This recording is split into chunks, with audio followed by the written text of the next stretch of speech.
제목으로 하나님 말씀을 좀 나누겠습니다. 오늘 본 말씀은 데살로니가 교회를 향한 바울의 모습이 잘 드러나 있죠. 바울의 심정이 무엇인가 잘 드러나 있는데 그것을 좀 살펴보기 원합니다. 첫 번째 뭐냐면 바울의 감사가 오늘 본문 말씀에 보면 잘 드러나 있는 것을 보게 됩니다. 오늘 본문 10절, 13절은 이렇게 말씀합니다. 이러므로 우리가 하나님께 쉬지 않고 감사함은 너희가 우리에게 들은 바 하나님의 말씀을 받을 때에 사람의 말로 아니하고 하나님의 말씀으로 받음이니 진실로 그러하다. 이 말씀이 또한 너희 믿는 자 속에서 역사하느니라. 이렇게 말씀하고 있죠. 그러니까 사도 바울은 데살로니가 교회를 생각할 때마다 어떤 마음이 있는 거예요? 항상 쉬지 않고 감사하는 마음, 쉬지 않고 감사하는 마음이 계속적으로 드는 그런 모습이라고 하는 거죠. 사도 바울은 데살로니가 교회를 보면서 하나님께 많은 감사를 드립니다. 그런데 그 감사가 한 번으로 그치는 감사가 아니라 쉬지 않고 감사했다라고 하는 거예요. 감사도 여러 종류가 있지 않습니까? 뭐 사업이 잘 되는 것, 자녀가 잘 되는 것, 또 물질의 복을 많이 받는 것, 여러 우리 가운데 감사의 제목들이 많이 있을 겁니다. 그런데 이런 것보다 차원 높은 감사가 있다라고 하는 거예요. 그냥 그런 감사가 아니고 정말 수준 있는 감사. 그런 감사가 뭐냐면 그것은 바로 자신의 이득과 관계없는 감사라고 하는 것입니다. 오늘 사도 바울은 데살로니가 교회 성도들을 보면서 사실 이러한 감사를 드리고 있다라고 하는 겁니다. 영혼을 향한 감사, 영혼이 잘 되는 것을 보는 감사. 우리가 그럴 수 있잖아요. 우리가 같은 우리 교회 안에 또는 목장 안에 어떤 사람이 신앙 안에서 잘 성장하고 성숙해가는 정말 주님을 닮아가는 그런 모습들을 볼 때 우리 가운데 생기는 마음이 감사라면 우리는 사실은 하나님 앞에서 정말 수준 높은 감사를 하고 있다라고 볼 수 있다고 하는 것입니다. 사도 바울은 오늘 데살로니가 교회를 보면서 분명한 감사 이유를 설명하고 있는 거죠. 첫 번째 뭐냐면 하나님의 말씀을 받을 때에 사람의 말이 아니라 하나님의 말씀으로 받았다라고 하는 데에 감사가 있는 거예요. 사도 바울이 한 3주간 짧게 정말 복음을 증거했습니다. 그런데 그 복음을 증거했을 때 데살로니가 교인들의 그 반응이라는 것이 정말 놀라운 반응이었다라고 하는 거예요. 어떤 반응이었어요? 말씀을 증거하는데 이건 사람의 말이 아니고 하나님의 말씀이다 하는 그런 심정과 마음으로 하나님의 말씀을 받는 그들의 모습을 본다라는 겁니다. 그러니까 그 마음 가운데 얼마나 큰 감사와 감격이 있겠습니까? 그러면서 뭐라고 하느냐? 진실로 그러하다. 사도 바울이 얘기하는 거예요.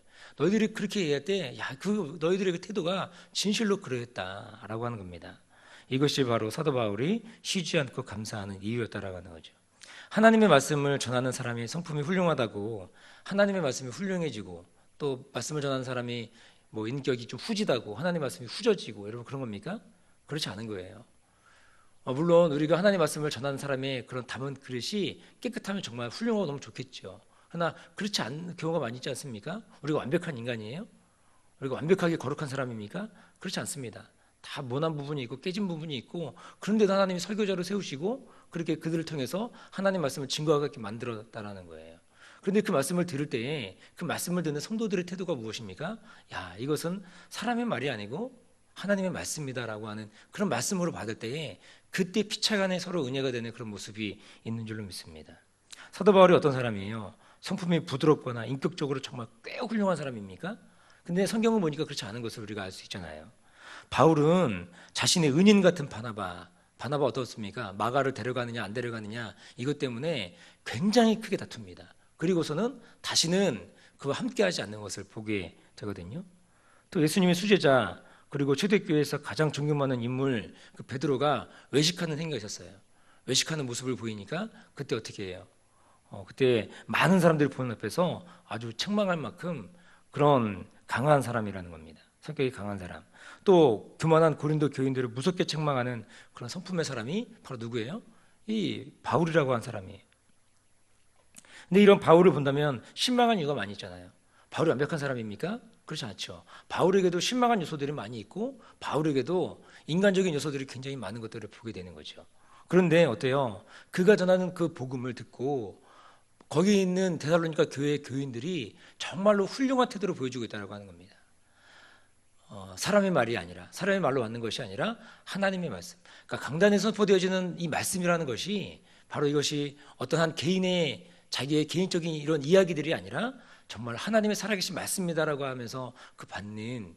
그러니까 여러분 어떻습니까? 그 말씀을 받아들일 때에 그 말씀이 흡수가 되는 거예요. 그리고 30배, 60배, 100배의 결실을 맺어가는 모습 아니겠습니까?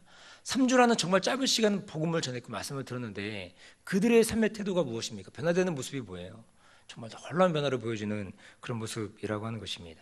그래서 우리가 알아야 할 것은 하나님의 말씀은 그 자체로도 능력이 있다라고 하는 거예요.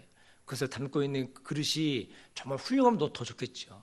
그러나 그렇지 않다 할지라도 여러 가지 깨진 모습, 상한 모습, 어려운 모습, 좀 내가 인격적으로 동의가 안 되는 모습이 있다 할지라도 그것이 하나님 말씀이라면 그것을 아멘으로 받아들일 수 있는 그런 모습이 저 여러분 가운데 있기를 축복합니다.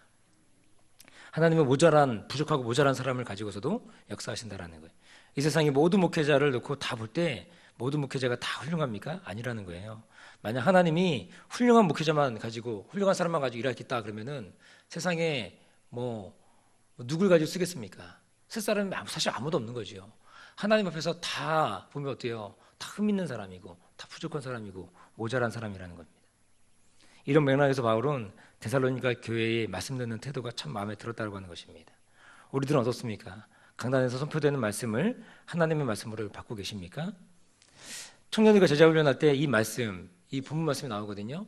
데살로니가 교회의 말씀이 나오고 나중에 또 이제 그 베레아 성도들이 나오는데 베레아 성도들은 더 재밌는 게 그들은 어떻게 하냐면 하나님의 선포된 말씀이 정말로 말씀이 그러한가 하여 날마다 성경을 상고했다고 하는 거예요. 상고라는 것은 연구했다는 거거든요. 시험해봤다는 거거든요.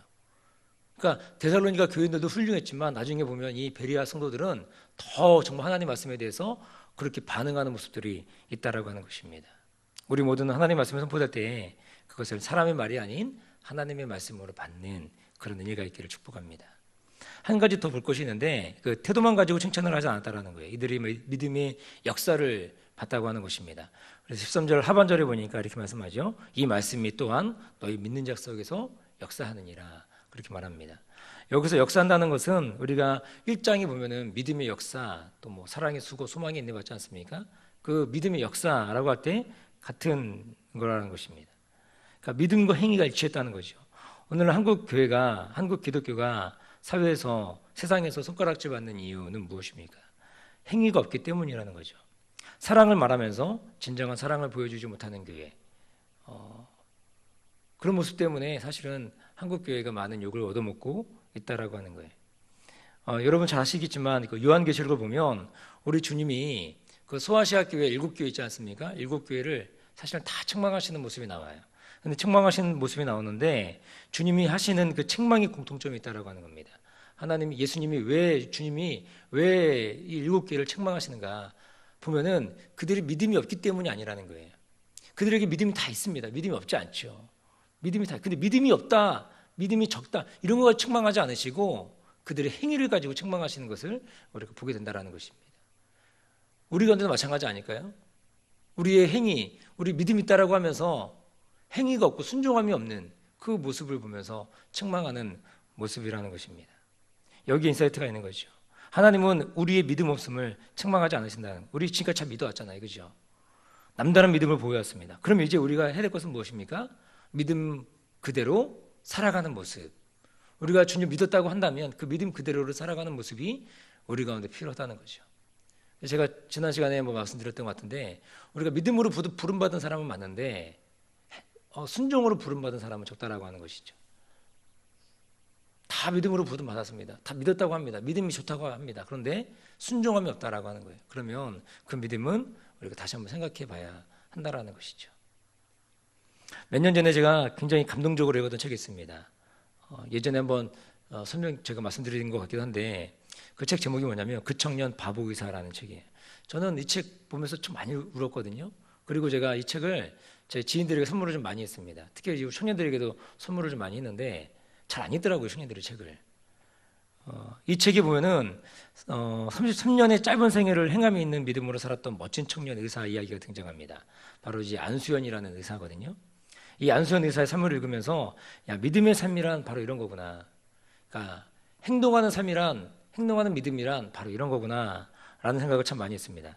우리나라의 그 1999년하고 2000년 사이에 그때 의학 분화 사태가 있었습니다. 있을 때 유일하게 환자 곁을 지켰던 의사가 바로 이 안수연 의사라고 합니다. 그러니까 같은 동료 의사로부터도 굉장히 많은 책망, 야, 너만 의사냐? 너만 꼭 잘났냐? 이런 얘기 핍박을 굉장히 많이 들었다고 해요.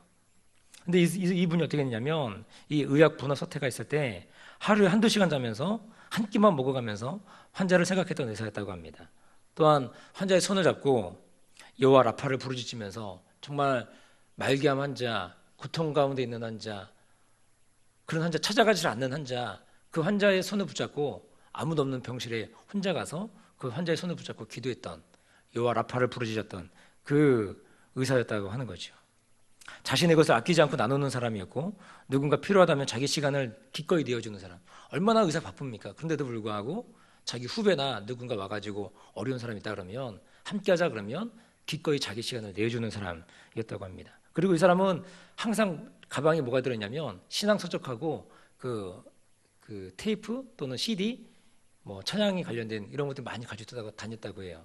그러면 대화하다가 또는 상담하다가 필요하다고 느끼는 사람들이 있다면 아낌없이 다 나눠주는 거예요. 일부러 많이 가지고 다니는 거죠. 그러면서 좋은 이 사람에게 영적 상태에 맞는 신앙 서적들, 또 좋은 찬양들, 이런 것들을 아낌없이 나누는 사람이었다고 하는 것입니다. 또 안수현 의사가 아무도 모르게 한 헌혈이 몇 번이 되냐면 30회가 넘었다라고 하는 거예요. 적십자에서 주는 헌혈 유공장 은장을 받았는데 그가 죽기 전까지 그 누구도 이 사실을 몰랐다고 합니다. 죽고 난 다음에 이것이 발견됐다고 하는 거죠. 그러니까 대가를 바라지 않는 그의 사랑은 예수를 모르는 많은 사람들을 하나님 앞으로 한 발 한 발 이끌어갔다라는 것입니다. 그 책에 보면은 정말 그런 많은, 죽고 난 다음에 이 사람과 관련돼서 그런 많은 그 미담들, 많은 사연들이 다 이제 쏟아지는 거예요. 그래가지고 그것을 책으로 엮은 것이 바로 그 책이라고 하는 것입니다. 이게 그분이 쓴 책이 아니고 그분과 연결돼서 있었던 많은 이야기들을 담은 책이라고 하는 거죠. 청년 안수현 의사는 유행성 출혈열로 죽었거든요. 33살의 젊은 나이, 예수님과 같은 나이에 그때 사망했습니다. 그의 장례식에 4,000명이 넘는 조문객이 다녀갔다고 합니다. 놀랍죠. 이분이 다녔던 교회가 영락교회인데 그 영락교회 그 누구예요? 한경직 목사님 이후에 가장 많은 조문객이 왔다라고 하는 거죠. 그의 삶을 보면서 느끼는 것 중 하나가 이것입니다. 하나님과 은밀히 교제했던 모습, 누군가에게 자기를 드러내놓고 하는 것, 그런 게 아니고 정말로 하나님 앞에서 정말로 코람데오의 삶을 살았고, 그리고 그렇게 은밀하게 하나님과 친밀하게 교제했던 그런 청년의 모습이라고 하는 것입니다. 하나님만 알아주면 만족했던 모습이라는 거죠. 그것이 안수현 씨에게 큰 기쁨이 아니었을까. 그러니까 책을 읽으면서 그런 것들이 많이 떠오르게 되었다라는 겁니다. 그래서 진짜 신앙은 믿음으로 사는 것이 맞는가 봅니다. 그렇죠? 믿음으로 사는 거죠. 또한 거기 뭐가 필요합니까? 믿음으로 산다 한다면 우리가 그 안에 우리의 행위, 우리 순종하는 삶, 믿음 그대로를 살아가는 삶, 이것이 우리 가운데 필요하다는 것입니다. 누가 알아주든지 알아주지 않든지 하나님만 알아주면 되는 그런, 우리가 주님을 따라갈 때의 자기 부인의 모습, 그런 모습이 필요하다라는 것입니다. 행함으로 신앙을 확증해가는 이 안수현 의사와 같은 모습이 이 땅을 살아가는 저 여러분들의 모습이 되기를 간절히 축복합니다. 두 번째는 바울의 자랑입니다. 바울이 무엇을 자랑하고 있는가가 오늘 말씀을 보면 잘 드러나고 있다라고 하는 거죠. 바울에게 데살로니가 교회 성도들은 소망이요 기쁨이요 면류관이었다라고 하는 거예요. 우리 19절과 20절을 보면은 이렇게 말씀합니다. 제가 읽어드릴게요. 우리의 소망이나 기쁨이나 자랑이 면류관이 무엇이냐? 그의 강림하실 때 우리 주 예수 앞에 너희가 아니냐? 너희가 그 마지막 때에 너희가 나의 자랑이다라고 얘기해요. 너희는 우리의 영광이요 기쁨이다. 그렇게 얘기합니다. 바울이 바라는 것은 주님이 오시는 그날에 모든 성도들이 주님께 영접받는 것, 마지막 날 그때에 영광스러워지는 것, 주님의 영광이요 기쁨이 되는 것이라고 하는 거죠. 그러니 사도 바울의 마음 가운데 뭐 탐심이나 뭐 욕심이나 이런 것들이 있을 리가 없죠. 그들을 기쁘게 하기 위해서 또 복음을 왜곡할 이유도 없습니다. 그래서 그 하는 얘기가 무엇입니까? 내가 사람에게 좋게 하랴 하나님께 좋게 하랴, 내가 사람을 기쁘게 하는 사람이었다면 내가 하나님의 종이 아니다, 그렇게 당당하게 얘기할 수 있다고 하는 것입니다. 그러나 많은 유대인들, 율법주의자들은 어떻습니까? 바울의 복음을 반대하고 바울에 대한 말도 안 되는 유언 비어를 퍼뜨리고 다닌다는. 바울이 이렇게 야반도주하고 나가버리니까 이제는 그 안에 많은 사람들이 이제 바울에 대해서 이제 뒷얘기가 많이 있는 거예요. 반대하는 모습들, 그런 모습들이 있었다고 하는 것입니다. 그러나 바울은 그런 것에 전혀 개의치 않습니다. 자신의 소망이요 기쁨이요 면류관인 성도들이 잘 되기만을 바라는 그런 마음이 그 사도 바울의 마음 가운데 있었다라고 하는 거죠. 여러분들의 소망은 누구입니까? 여러분들의 면류관은 무엇입니까? 저는 여러분 모두가 하나님의 기쁨이요 자랑이 되는 그런 삶이 되기를 주님의 이름으로 축복합니다. 신실한, 끝까지 신실한 믿음을 소유하는 그런 멋진 우리 성도님들 다 되시기를 주님의 이름으로 축복합니다. 세 번째는 바울의 이제 목회관인데, 오늘 본 말씀에 보면은 바울이 어떤 심정을 가지고 그렇게 목회하는지 또는 선교하는지가 드러나 있다고 하는 거죠. 데살로니가 교회를 개척한 후에 금세 떠나온 교회 때문에 바울의 마음이 편치 않은 거죠. 그래서 특히 고난 중에 있는 성도들을 두고 왔으니, 여기 보면 고난당하고 있는 그들의 모습 등장하지 않습니까? 데살로니가 교회 교인들이 고난당하고 있는 어려움들이 있다라고 하는 거예요. 얼마나 마음이 아프겠습니까? 그래서 바울은 오늘 본문에 보는 것처럼 몇 번이나 사실은 이 데살로니가 교회를 방문하려고 노력했습니다. 방문하려고 했는데 그때마다 길이 열리지 않은 거예요. 못 갔습니다. 그래서 어떻게 합니까? 아데네로까지 이제 내려와서 거기서 오늘 본문에 보면 뭐라 그래요? 그들이 생각나가지고 자기의 이제 영적 아들인 디모데를 보냈다라고 얘기하고 있습니다. 17절, 18절에 보면은 이렇게 말씀합니다. 형제들아, 우리가 잠시 너희를 떠난 것은 얼굴이요 마음은 아니다. 너희 얼굴을 보기를 열정으로 더욱 힘썼는데, 그런데 나 바울이 한두 번 너에게 가고자 하였으나 사단이 우리를 막았다. 그렇게 얘기하는 거 아닙니까? 여기서 한두 번 이렇게 나오지만 단순히 뭐 두 번 가려고 계획했다 그런 게 아니라는 거예요. 여러 번 계획했으나 못 갔다는 것입니다. 그래서 차선으로 누굴 보내느냐? 자기의 영적 아들인 디모데를 보냈다라고 하는 거예요.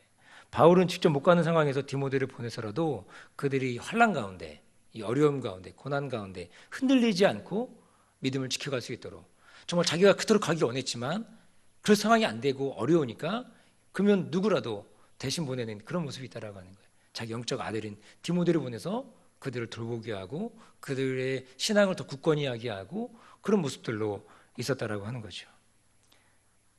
그들을 돕고 싶었던 마음, 끝까지 책임을 다하는 모습이라는 거예요. 그러니까 바울은 어떤 모습이 있는 거예요? 그러니까 바울의 선교 여정을 보면은 갔던 곳을 다시 반복하는, 다시 가는 일들이 많아요. 어떻게 보면은 사도 바울이 어떤 분은 이렇게 얘기하더라고요. 1차, 2차, 3차의 선교 여행인데 사실은 그 선교 여행이라보다는 목회에 관련돼서 자기가 개척했던 교회들이 어떻게 잘 세워지고 있나, 혼란과 어려움은 없나, 그런 것들을 돌보기 위해서 갔다라고 하는 거예요.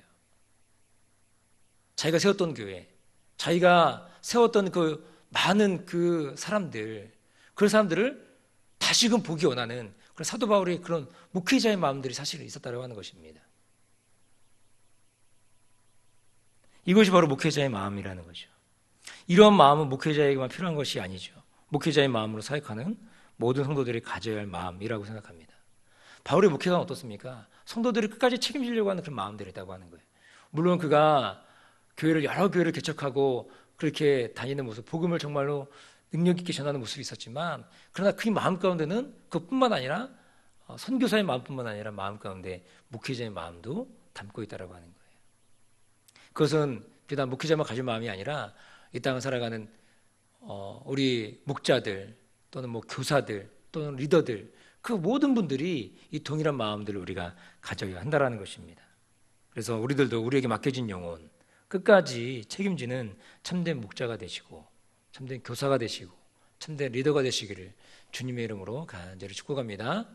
기도하겠습니다. 좋으신 아버지 하나님, 사랑과 은혜를